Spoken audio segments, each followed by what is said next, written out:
Sway. There's Max. I'm somehow in the mix here, and I'm loving it. Thanks, guys. Yeah, and yeah, man, this is great. And I will tell you, it's great because of one reason: Draymond Green. Draymond Green, baby. What the hell?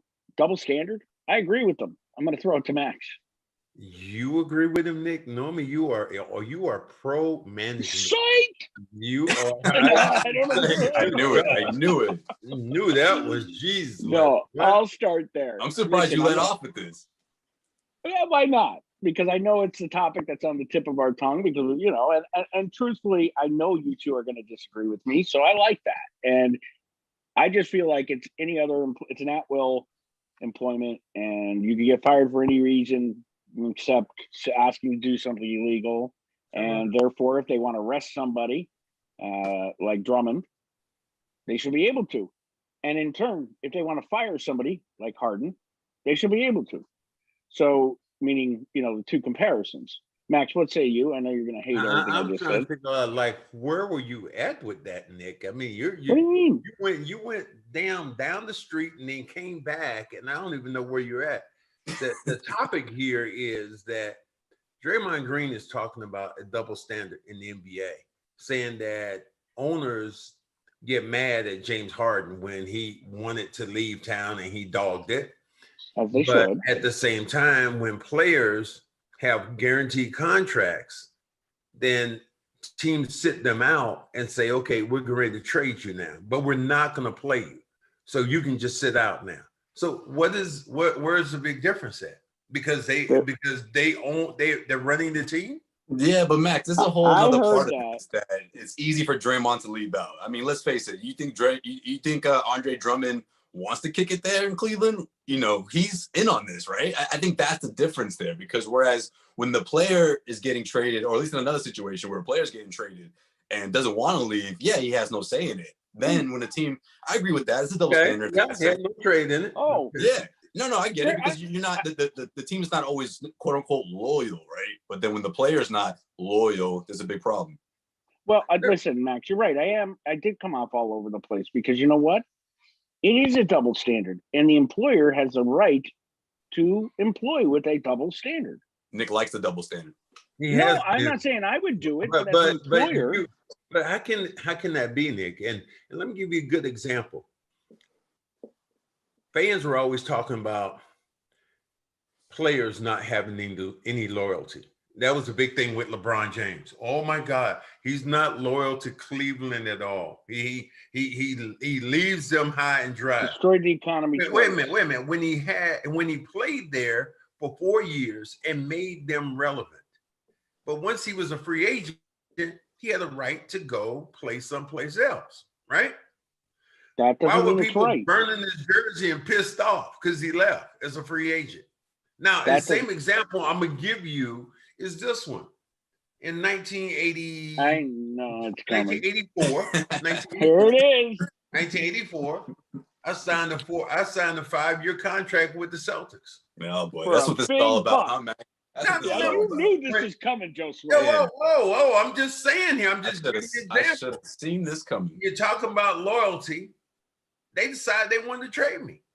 Where was this loyalty cap that everybody talks about? Well, they signed into the contract. But what they did, they want to get another championship, Max. No, they did what was best for the team. That's what they did.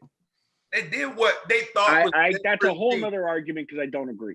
Well, that's what they did. They did what they thought was best for the team. And as Joe Sway kicked in, they won another championship.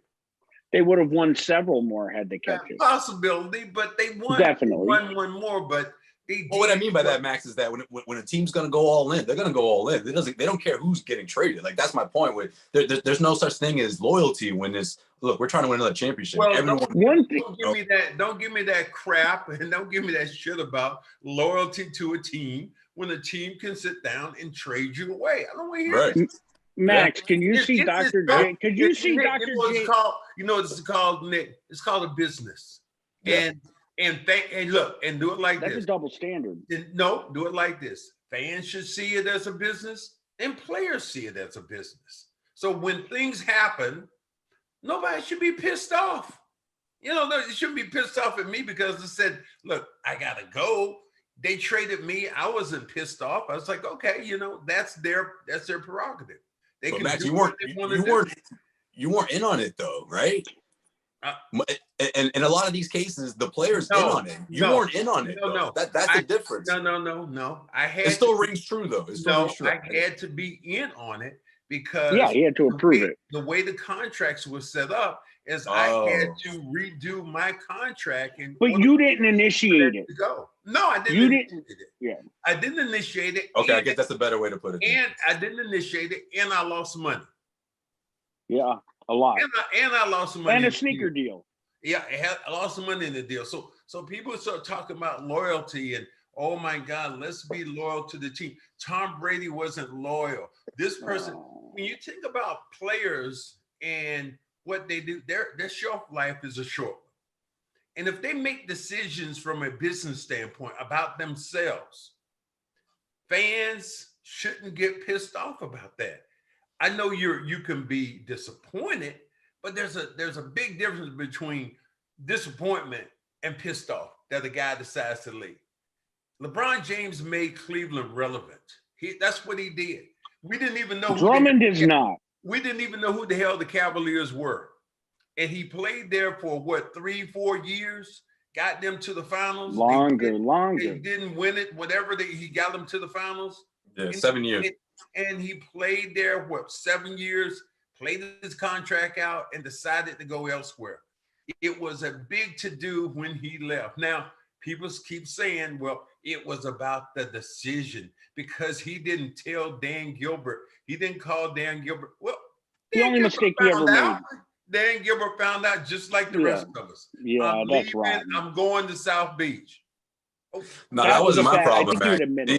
At the time, my problem was that he was 25 years old, and I thought he was giving up too easily. That's just me, though. That's just my thing wasn't he should have called Dan Gilbert. My thing was you should just keep trying to beat the older aging Celtics because chances are you're going to get there at some point. I mean, just like Isaiah Thomas did, just like Michael Jordan, just like the old timers did. So here's my thing. My thing is LeBron knew he was leaving.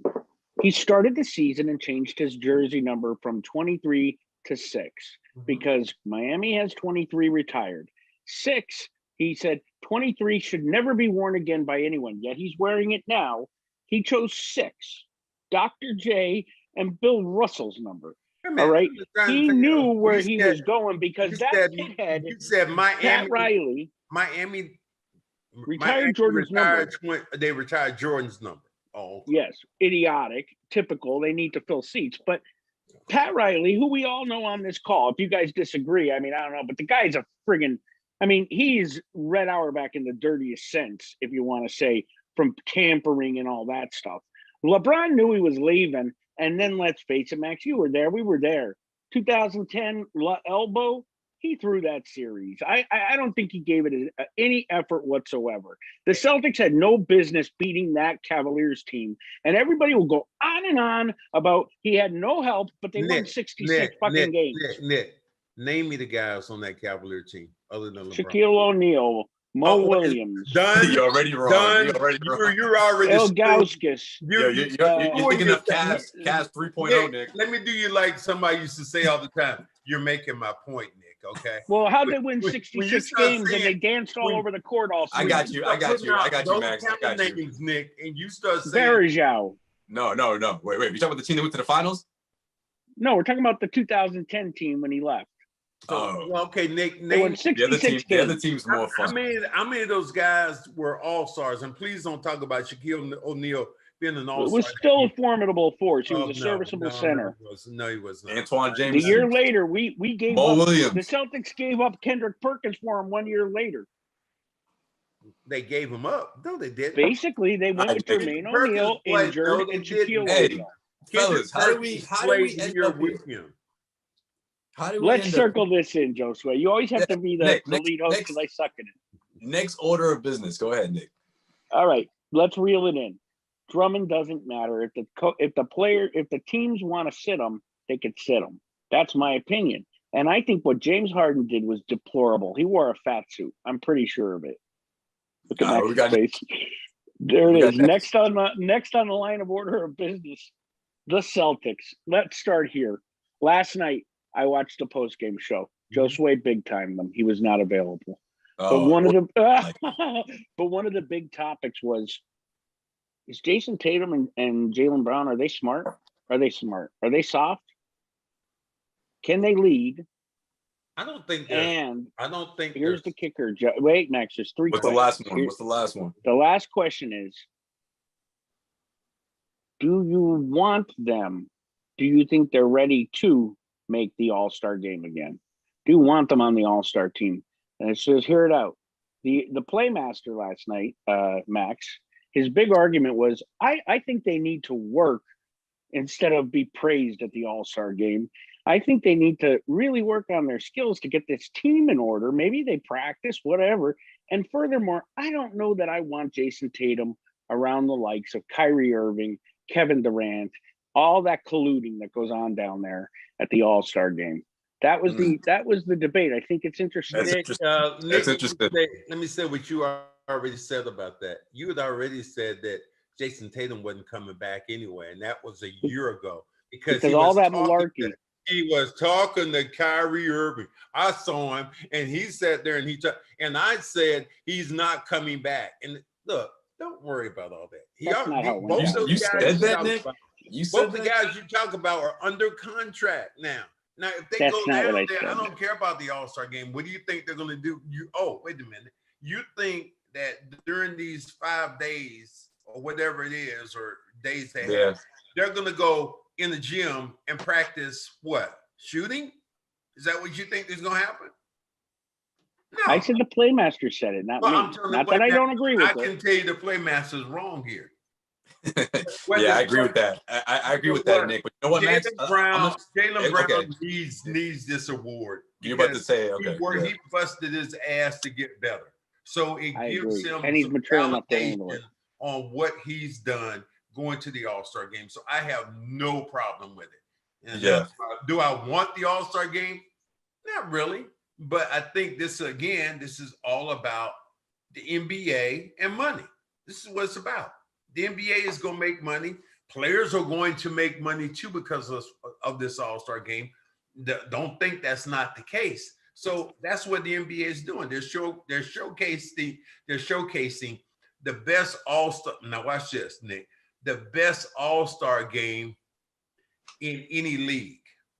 I would agree with that, but there's no consequences. Would be the NBA All-Star game. It's much better than the home run derby. Back. Boom! Really? But isn't there? How do you feel about the NHL All-Star game? Listen, I'm not disputing what you're saying. I agree. It's the best All-Star game in sports, but he's diverting. I'm going to go back. How about the NFL? How about the NFL All-Star game? Do they even have one? Yeah, I don't care. They have it in Hawaii. It's the Pro Bowl. Of course they have one. Pro Bowl. So no, I'm with you, Max. I'm with you because I think it's important for Jaylen Brown because obviously it's his first All-Star selection. He goes home full circle. I mean, we're not going to forget, obviously, what he's been doing on the court, but what he's been doing off the court, just as equally as important. To join the streets of Atlanta, to drive down there from Boston, now to go back as an All-Star, your first All-Star selection. I mean, I think that moment alone for Jaylen Brown is so important so he can bring that back and that momentum. Because, Max, you remember when Jayson Tatum got his All-Star selection? He had a different swag to him, right? A little different pep in his step. You know, he was saying what up to people more often. He was had a big smile on his face. He took a lot of people. He took that in stride. I think Jaylen does the same thing. Yeah, people are looking at you as one of the elite, and I have no problem of him being selected for the All-Star team. I think it's a great honor. Tatum? Huh? Tatum? Did Tatum make it? I mean, he's gonna probably make it as a alternate. No, neither made it yet, I don't think, right? Well, they'll both be on the reserves. I'm pretty sure Brown, but Tatum probably is gonna make it more of an alternate than Brown, because Brown to whatever people's surprises probably has had the better season of the two. I'd say so. A raise from where he was at. But after everything you just said in the last segment, and being a member of the Celtics organization as you are, I'm not a member. Joe Sway's Don't get a check. Alumni. Yeah, You get a check. if I don't get a check, if I'm not getting a check from somebody, I'm not a member. All right, You know what I mean. Take that to the bank. Literally. Yeah. And Joe Sway devoting the amount of time you do to the team working the beat. Are you comfortable with Jason Tatum being around the likes of Kyrie and all the colluding that goes on down there, under contract or not? Do you think it's good for his ego? Do you think he maybe has an ego issue, Sway? No, I don't think so. I think it's really good for him because he can go and see Kyrie and see all those other all-stars, and he's in a different level now, right, Nick? I mean, this isn't the same guy from a year ago making his first all-star selection. He's in a point of his career where he is the top guy on the Celtics. Yeah, sure, Jaylen Brown's had one heck of a season, but I think Jason Tatum he's going to take that next step in leading this team. And I think that he's going to carry himself in a different way. He has a different perspective now. Seeing LeBron James or seeing Kyrie Irving, obviously someone in Kyrie Irving that he was a teammate in, but he's a different player now. And whatever talks, whatever whispers they try to get into his ear, whatever influence they try to do on Jason Tatum, I think he's smarter than that. And I trust his good judgment, so to speak. But that's an interesting angle from my guy over there, from John. I'm assuming, right? Is that John? I got John. Playmaster. That's got John written all over it. I figured. Can we look at it? Can we look at it differently, though, guys? The All-Star game. Whatever way you want. The All-Star game this year is not going to be like it was over the last couple of years. In Atlanta, Max? Guys, sure? No, dude, Max, they're having parties out there. Your favorite adult entertainment center is not going to be open? Are you kidding me? Come on, Max. I would doubt seriously if you're going to have those players up in them places like that. Because you remember there was the guy. Look, we're going to have that. You know where Lou Williams' guys' chicken wings at? Yeah, that's what the party gonna be. That's what they're gonna be partying up. So the players aren't. Kenny Smith's gonna have his annual party. As many just wait. As long as they have these, players are going to be reluctant to be there. And you and I can put a little bit of money on this, but they're going to be reluctant to do that. They're not hanging out like they've done before over the last couple of years because of COVID. They're gonna get creative. They're trying to get those guys in, and they're trying to get them out. And I don't like the fact that it's Atlanta, but at the same time, I still believe they don't. Neither does the mayor, Max. Well, the mayor doesn't want it there. Well, I don't care what she wants. She only reason she's saying she doesn't want it there because of all the people who are going to want to come and get together. But still, you look at the way the NBA is done. This is an opportunity for the league to make money and to give back to some charities. But it's not like the All-Star game of old where collusion. And Nick, you always talking about, well, I don't want him to be around these guys. I didn't give my opinion on this yet. You don't think he has Kyrie's number to call him on the phone, or he can zoom in with Kyrie? It's a lot different in person. Come on. Yo, wait, hold on. Actually, you know what, Max? Serious question, Nick. You gonna send a CLNS reporter to Atlanta to cover? If they're allowing media, I mean, who wouldn't mind going to Atlanta? It would be me and you, Joe Clay. I'm going through quarantine hell here. It'd be you and I down in Atlanta, and we would go get chicken wings at where. Done. No, that's done. Not all done. Right. No, right. in all seriousness, that's the most important question of the show. Most important question. I don't. I just want to take a second and talk about Marigold with their stem cell research has been amazing.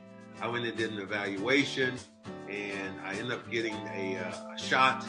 And I'm hoping right now I'm going to be back on the court. These guys were brilliant. They communicate well. They give you an education on what it's like. And that is what really, to me, won me over, because not only were they going to give me an operation, a procedure, but they were going to educate me about this procedure. And in learning and being comfortable, that is how you get well, and that's how you become partners. And my big shout out to those guys. They did a fantastic job. Check them out at marigoldmedical.com. That's the place to be. I didn't really love Tatum's reaction to Barkley and Shaq. If you guys watched that, he in real time he found out about it. I didn't love it. It was like someone stole his dog when he was a little kid, Blackie, Max, and it made me think. But the truth is, to me, if there's going to be an all-star game, it should be fair. Jayson Tatum is a top-tier player. He should be there. Jaylen Brown absolutely should be there. But pulling this back now to the collusion and the fact that people are concerned about them being around other players, let me throw this at you, Max. Does it still mean something to be a Boston Celtic? I think it depends. And I did we had a Zoom call with Kemba Walker, and Kemba Walker talked about all of a sudden he felt this Celtic mystique, the mystique that comes along with it. Yeah, there's still that, and I think it's still there. I still believe it's there with the Lakers, and there's certain teams now that you have that swagger that you say, so who'd you play for? Oh, I played for the Celtics. Whoa, I played for the Lakers. Those are the two primary teams. So yeah, I still believe it has a lot of cachet that goes along with it. But at the end of the day, I think a lot of it is about finances and about getting players on different teams. And at the end of the day, it's about winning championships. And this is the bottom line. What will the Celtics do to compete? Can they compete right now as they are? I think that they still need to add pieces, and this team is still incomplete because they have not used that trade exception yet. What is that going to bring? Is it going to be another brilliant stroke by Danny Ainge? That's what everybody, wants to find out if that's going to happen.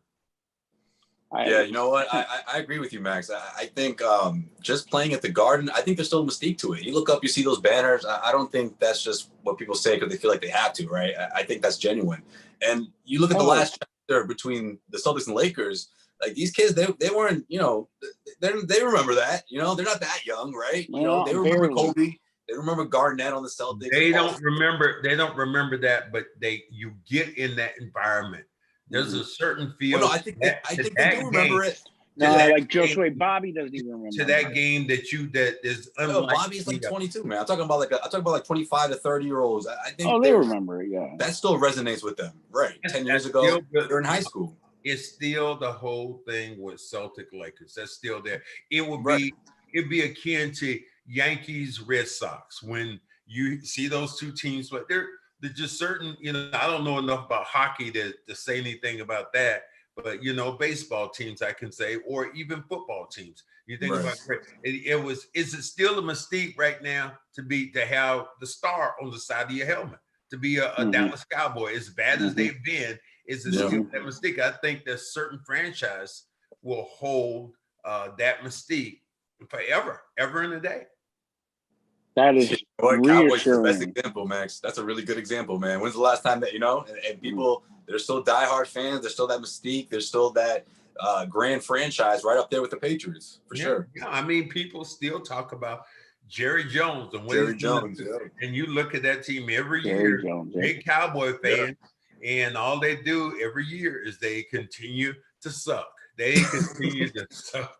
And you're going, man, this is just bad. And then when they lost their quarterback, Zach, last year, it was bad, and they just haven't competed. I mean, you looked at the Washington Washington football team.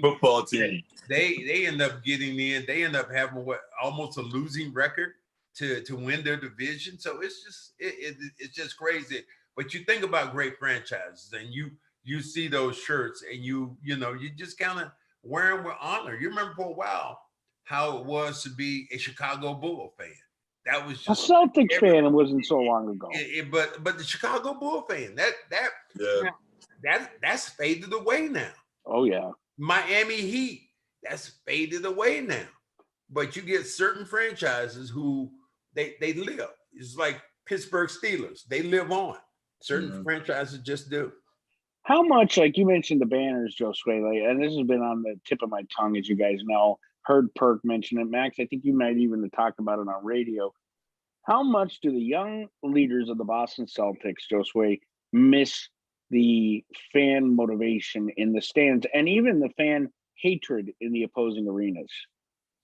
I think that's relevant. I think if you were on this team two years ago, I think you truly understand. I mean, obviously last season you remember what it was like to play at TD Garden, but I think guys like Jalen and Jayson, Tatum, Marcus Smart, it's a little different for them, right? Because they went deep into the playoffs and they knew how much of an advantage it is to have that. Now, of course, it's not the same, but at the same time, I also think that the Celtics on the road, I don't think whether there's a crowd there or no crowd, I think it's always been that us against them mentality. I don't know if that necessarily helps them or sways them one way or another. If anything, it would probably hurt them, if there were crowds on the road. But I'm with you, because some teams, they feed off of that. Obviously, you see records, the difference between home and away. Some teams, they prefer, or they play better, a little better on the road. But I think the Celtics team could really benefit from some home cooking, the old TD Garden style, for sure. Maybe soon.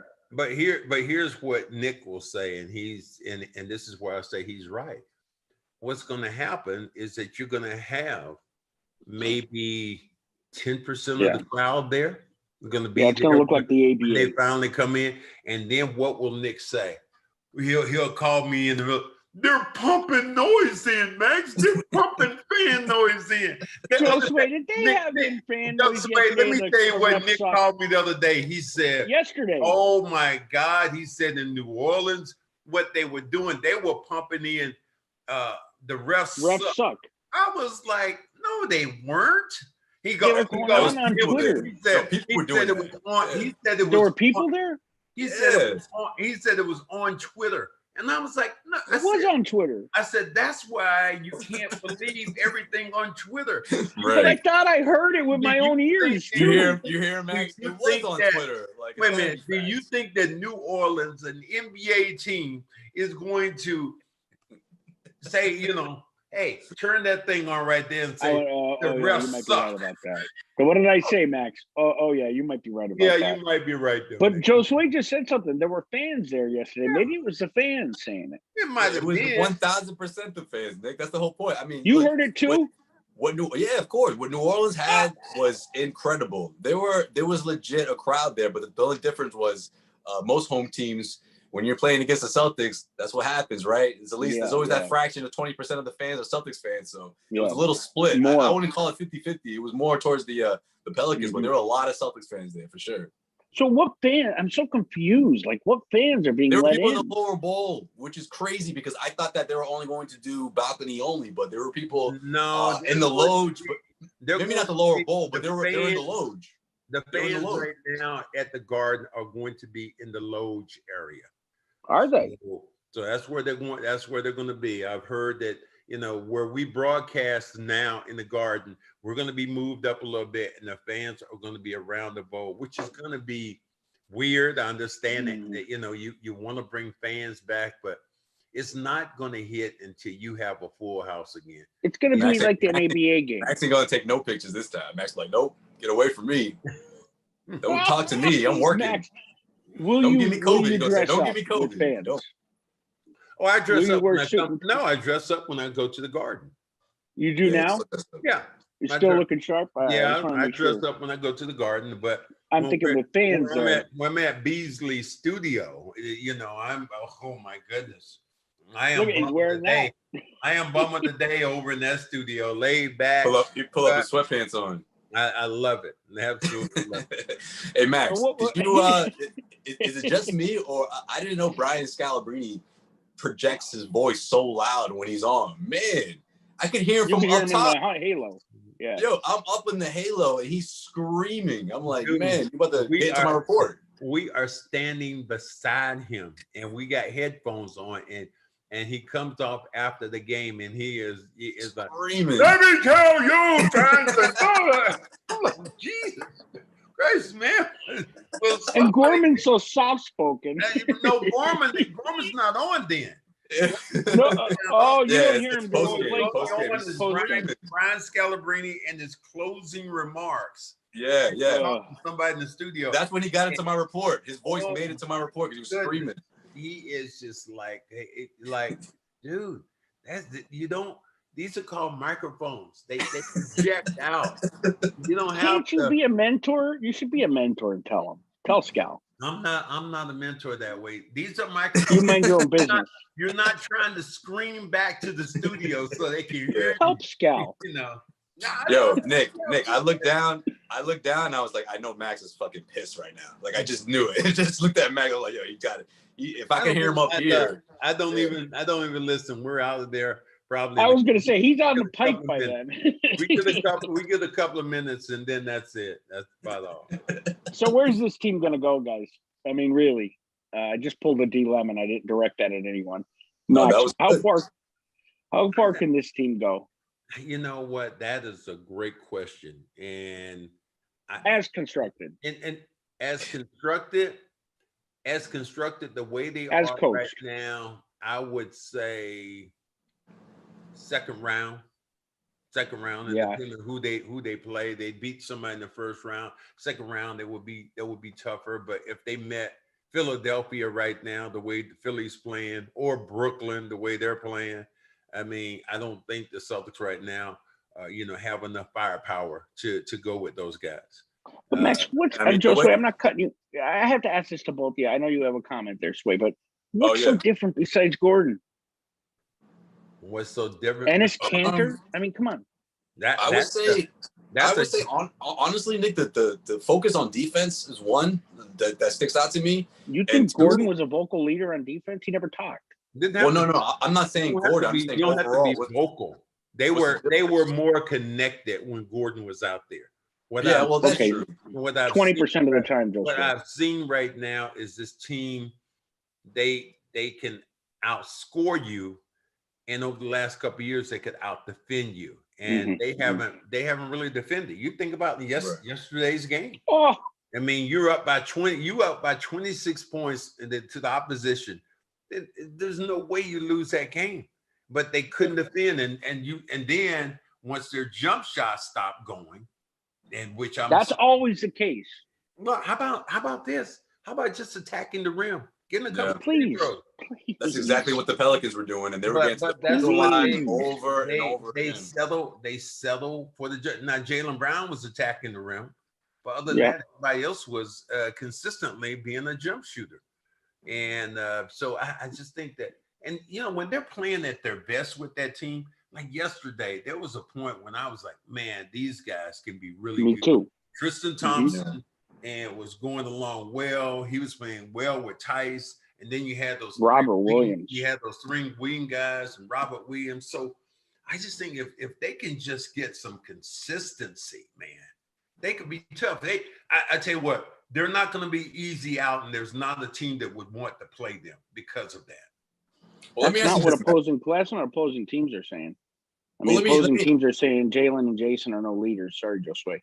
Let me ask you, well, that kind of ties into what I'm about to ask Max, because this is something that I think has been a problem. I saw it, right away in the beginning. It seemed like they corrected it, but then they went back to it. It seemed like they started the first quarter like it was the fourth. It was like Kemba's got to score, Tatum's got to score, whereas it wasn't. You've been saying that all season. The ball around and let's get the best shot available. And that used to be, or at least sometimes throughout the season, you see that. And the best example of that was against the Toronto Raptors, right? 30 assists, 23 pointers. Yeah. Like those 3-pointers, I'm not saying the Celtics can go out there and drop 23s a night, but the reason why they were able to break a record between Pritchard and Semi Ojeleye was, again, because when the ball's swinging and you're looking for the best shot, not necessarily the best player to take those open shots, more likely than not, you're an NBA player who can shoot threes, you're wide open, you're going to make those. And you keep and teams don't respect those guys. Pritchard, Ojeleye, Grant Williams when he wasn't in the rotation. No, not Taco. Well, I think you get what I'm saying, Max? Like, I think one of the things has to empower these guys. Well, I think one of the things that happens with this team is you watch the possessions and watch and see if the ball gets stuck. There are many times when the ball gets stuck with Kemba. That definitely gets stuck with Jaylen. With Jayson, excuse me. Jaylen Brown, normally he's gonna do whatever it is. He's gone. He might even lose the ball. He's usually attacking. He's just gonna attack. He's gone. But if you look at Jayson, many times it's dribble, stutter step, shake you up, the new age game, and that burns minutes. That burns seconds off the clock, and really doesn't get you. So I think that he's a great player, but he has to execute a little bit more quickly to get everybody involved, and then to keep the defense off balance. If I know a Tatum. guy's going to dribble 6, 7, 8 times, and I'm on the other side, I'm just waiting. I'm counting. Okay, he's going to dribble again. He's going to dribble again. He's going to dribble again. He might even come back. When he makes quicker decisions, I think that's the best part for the Celtics. You know, Max, before the game, I was on Sports Hub, 95 Sports Hub with Christian Arkin. And I remember when he was, you know, he's in panic mode, just like, you know, a lot of people covering the Celtics are, or at least Celtics fans are. And, you know, again, we talked about the offense and Tatum making guys better. And I told him, I said, listen, from the very beginning and up until this point, I think that's the next step in Tatum's progression, right? I think I see a lot of a young LeBron James in him. Remember when LeBron was at this stage? I want to say like 2008 when he just lost against the Celtics, where he was in so many difficult positions where it was like he, to your point, right? Those Cavalier teammates, they weren't the best, right? Going up against the Celtics, at least the big three. Not according to but Nick. They were great. Not according to Nick, right? Not according to Best Nick. team in the East. Not 66 wins. Every decision he made, the margin People of have error. short-term memories. Listen, the margin of error was so different for someone like him because he had to make those decisions. He had to carry that burden. And I think that's what made him an excellent player once he figured out how to empower his teammates. I think that's what the next step is for Tatum. You know, I'm gonna jump. That's true. I think that's true. I think that you're both forgetting that Jaylen Brown went, I think, a streak of games during that really bad stretch where I don't think he logged an assist for 3 games. I think he had 1 assist in 5. I'm not too concerned about Jaylen because Jaylen most of the time he has to take on the best player on the court, right? Or at least the best opposing player. So on offense, if he's in attack mode, if he's attacking the rim or taking those pull up or those wide open 3-pointers, I'm okay with that. I'm looking for guys like Tatum and Kemba to be the top distributors in that lineup.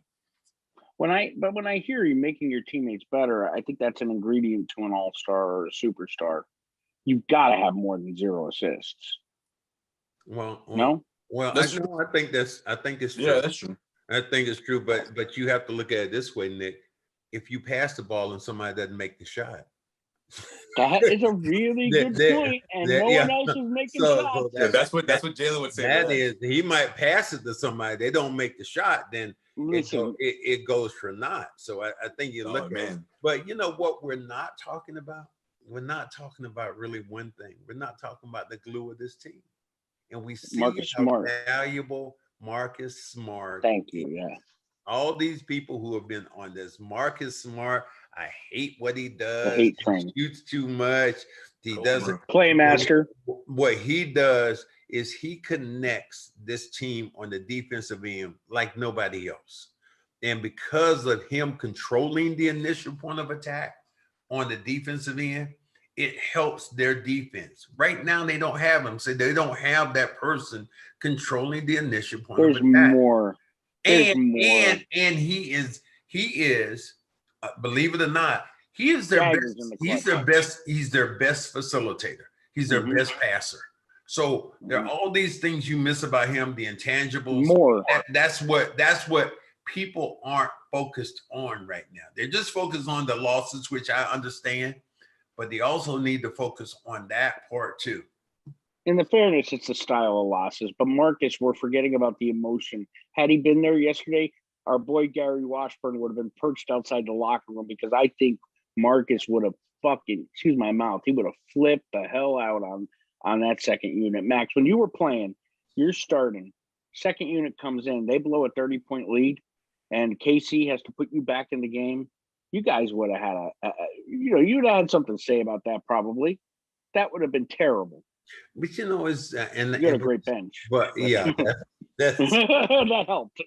The big difference in when you're talking about when you're talking about having McHale and Danny Ainge and Scott Whitman and all these guys come. So you're talking about a different brand. It's like Michael Cooper was talking before. And he's saying how, the Lakers had a great bench. Celtics had a great bench. You don't have. That's the thing about the NBA is it's so diluted now. When you start thinking about you get past your 7, then the rest of the guys might not even play. And I'm telling you, I've been so disappointed. I thought he was going to have a great year with Jeff Teague.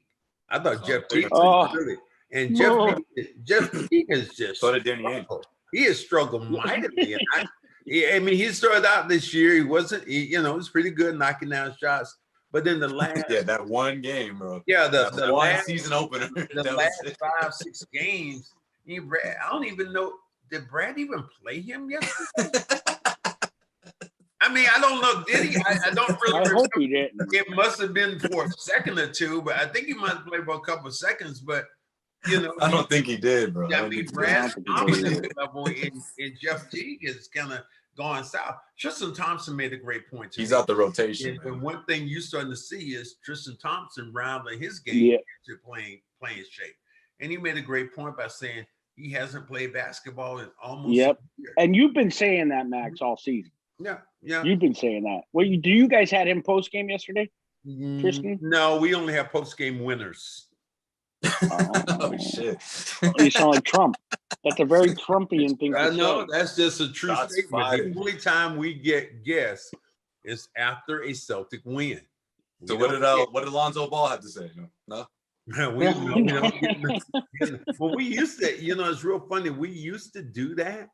And we would get back then, because the Celtics weren't winning games, we'd have post game. We'd get post game from the opposing team. And I'm trying to think of the guy's name. He played in Houston. He was a guard. And God, what was his name? Very guard. What year? Played it. I'm gonna tell you. Okay, I'm gonna give you the clues because Skip to my Lou. He played. Ray Frollson. He started out with Robert Reed. Maryland. He started out playing with Maryland, and he ended up being in Houston later on. Oh man, I cannot think of his name. But essentially, we had him as a guest. Didn't he turn his chair to you? No, we gave him a gift certificate for some jewelry. It was like about $300-400 gift certificate. He's like, what am I gonna do with this? What did you say? I'll take it. I got Steve Francis. Steve Francis was. Oh, it's Francis. Oh, yeah, Steve Maryland. Francis essentially came out, and after he did the interview, gave him a gift certificate. He looked at like, what? Did he take it, or did he leave it? Ended up giving it back to us. He said, "I can't even get a nice pinky ring with this. Man, I can't get nothing for $300." You just insulted me as I'm rocking my platinum chain over here. My God! All right. Chew on this. The Celtics have. Yeah, that's a great era in basketball, though, man. Yeah, it was. The Celtics have one more win than the Knicks right now. It is going to be the TP that is going to pretty much get this team back in order, isn't it? He needs to bring in John Collins. Who's he bringing with this? Max, I don't think you have the bat big line. Fish, Max. What do you think? I don't think it's a big fish. John Collins was good in the first game, and in the second game against the Celtics. Yeah. But see, big Collins fans, they didn't mention that one, right? They don't talk about the first one. It was as if he didn't play. Really, all you Celtics fans out there, it's all you want. You all only want to focus on the first one, right? The first outing. I think he could help you out in the post, but I would want Barnes with a little bit. Yeah, Barnes would be the guy. Barnes would be good because I think that Barnes comes in, and Harrison Barnes can be a consistent scorer. You put him in the corner, he's gonna knock down jump shots, and he can drive towards the hoop. And it's really funny though. Semi Ojeleye has been really good this year. Mm-hmm. But do you really? And I think you have to put. Do you want to put your trust in him? That he would, or would you?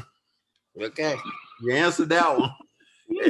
Answer that one. They always got to talk with in the middle. Answer your questions. No, he answered. I know what he's gonna ask. No, I don't. I mean, he's Simeon's been a real good defender, and he shot the ball well this year.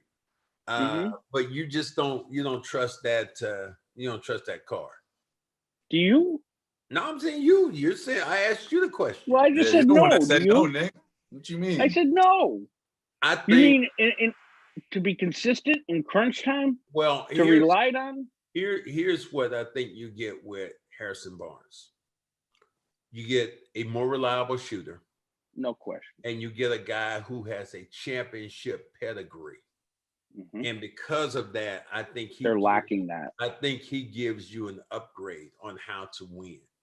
And Mm-hmm. that, to me, that is so important for a young team, because there was a time, I think against Atlanta, and you looked out on the floor and the Celtics were so young. Robert Williams was the oldest guy they had out there on the floor at 25 years old. That's why I think a guy like Barnes, who is a total professional, can shoot the ball, brings you that championship experience. You got to love it. I agree. Josue? Yeah, no question. I mean, that's the guy on top of my list. I'm not crazy about Drummond or bringing in a big. Please. I like this. I call it the three-headed monster. I like it. I think for the Celtics right now, they have to obviously continue to work at it and figure it out. But I think they can figure this thing out between the three of them, between Thompson, between Robert Williams, between Tice. All three of them bring something to the table, and yeah. It's all different, but it's all necessary for the Celtics team. So I'm hoping they address that wing position. I do. I like Harrison Barnes. I just don't know if realistically does it happen without putting in someone like Marcus Smart. I mean, Max, let me ask you that. I mean, how do you? Yeah. I don't have what? I don't envision the Sacramento Kings trading somebody who's not gonna, his contract's not gonna run out. They can still hold on to him, and they could probably get a better package deal than getting a couple pieces from the Celtics, right? If I'm the Sacramento Kings, I'm not even going to answer the phone if you're not trading me Marcus Smart, right? Mm-hmm. I mean, was that in the deal? This is Harrison Barnes you're talking about. That's a Danny drop player. Well, there are some teams, Josue, that are trying to eventually downgrade so they can be in the lottery again. Do you think Sacramento is going to be one of those? Sacramento's been the star of that. Do you think concept. Sacramento's going to be one of those teams? They've done well for themselves, right? Buddy Hield, Halliburton. What you do is you move players, and you don't know. The thing about we don't know who's going to be available, and I think that's a big thing. We don't know who's going to be available, and until then, that's going to be it. Yeah, that's true. Last topic, quick. Okay. A lot of Danny bashing, a lot of Doc. Blast from the back. A lot of Danny blasting, a lot of Brad blasting. Oh, I'd take Doc back in a heartbeat. You would have took Doc back last summer. I cried when he left, just like when Max got traded. Only I was 45. No, I'm just kidding. I would have kept that to myself. No, a lot of Danny and Brad bashing. Do they hold any of the blame here? I mean, Danny obviously puts the teams together. Everybody. I mean, Nick, this don't. Everybody I feel does. like that everybody is part of this. Part of the things that are going on with this team, and it starts with your coaches, goes to the players, and it goes with the people who are selecting players.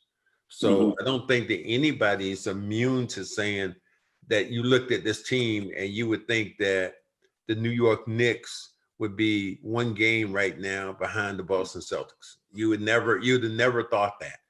And with the kind of talent that you have on this team.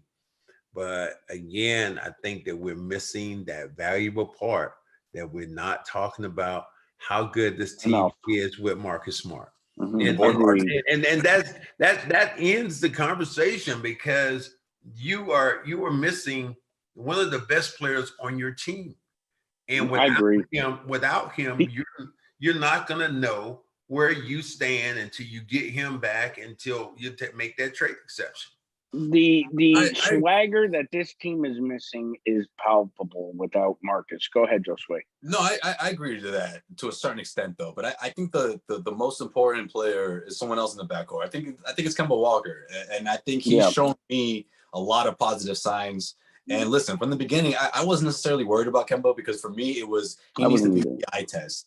I don't care what the box score looks like for those first 10, 12 games that he's back. I want to make sure that he's moving the right way. And he's been doing that. And now he's starting to pick up some momentum here. So I think that's very important for this team. Obviously, you want to work him off the ball a little more. You want to try to make things easier for him. I thought Brad Stevens mentioning that to the public was really important, to let everybody know that obviously he's in the transition phase into getting his fatigue back. So that's a big part in this as well. But yeah, I mean, Marcus Smart is a huge part of this identity. The defense, of course. Because these guys didn't have to step it up on the defensive end. There's no question that this team can put up points in a hurry, and that they have players even off that second bench. We talk about how thin they are, but they can put up points. We've seen it already. Well, So you I think, think it's a matter of finding consistency, but that consistency that's going to come from the defensive end first before it it trickles down to the offensive end on the floor. And that's how they're connected through Marcus on that end. Yeah, As so true. much as people talk about his offense, I think he's very valuable offensively, but defensively, he is like he is their man. And without him, they've just not been, because there are times when you think about it, if a Buddy Hield was scoring against you, what do you say? Hey, Marcus Smart, you go get that dude. Let's shut him down. Porzingis, you need to be on him. He has been, and I'll say it again, under 7 feet tall. Take out Mr. Russell, take out Garnett. Marcus Smart is the best defender the Celtics have ever had. Nick, don't cry, okay? Don't say, because you'll be going, but Larry, I want somebody. Oh, come on. He was third team all defense twice, or second team. That's what me and Kevin McHale used to say going. I know. It's because you guys guarded the hard players to guard. One more thing. This is a Max favorite. Fan take. Fan take. People are saying, bring back Terry, get rid of Kemba. Max, I got to get the reaction from Max here goes away. You got to be kidding me with this. Look at Max's face. That's all that needs to be said. I can't even see it right now. I think that now I see what Kemba gave you last year, when he first got here, was unreal. He was as consistent as he is connected with the fan base. I think it's going to be, Kyrie, you needed let him get healthy, and he's going to be fine. Yeah, I agree. I'm with you, man. And you know what? If there's one person on this team that knows about struggling in the NBA, especially for over a decade in Charlotte, or at least close to it, it's Kemba Walker. So Kemba is going to be, and he, of course, said nothing but the right things Monday after practice. So I mean, I'm not worried about Kemba Walker for sure. I just think obviously his health, barring any other injuries or something else flaring up, I like the Celtics' chances with Kemba continuing on this path to returning to who he was. Okay. I agree. And that will be a wrap.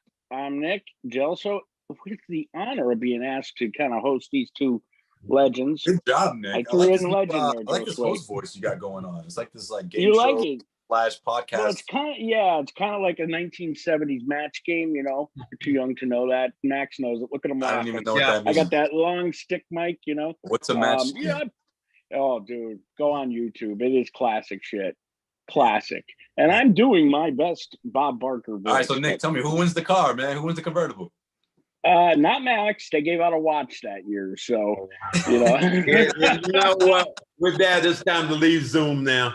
Hold on, real quick, Max. Real quick. I'm listening to this rap song. I don't remember what song it was, but the guy goes, I'm rocking a Rolex now. I ain't got no more Seikos. I lost it, man. I thought of you right away.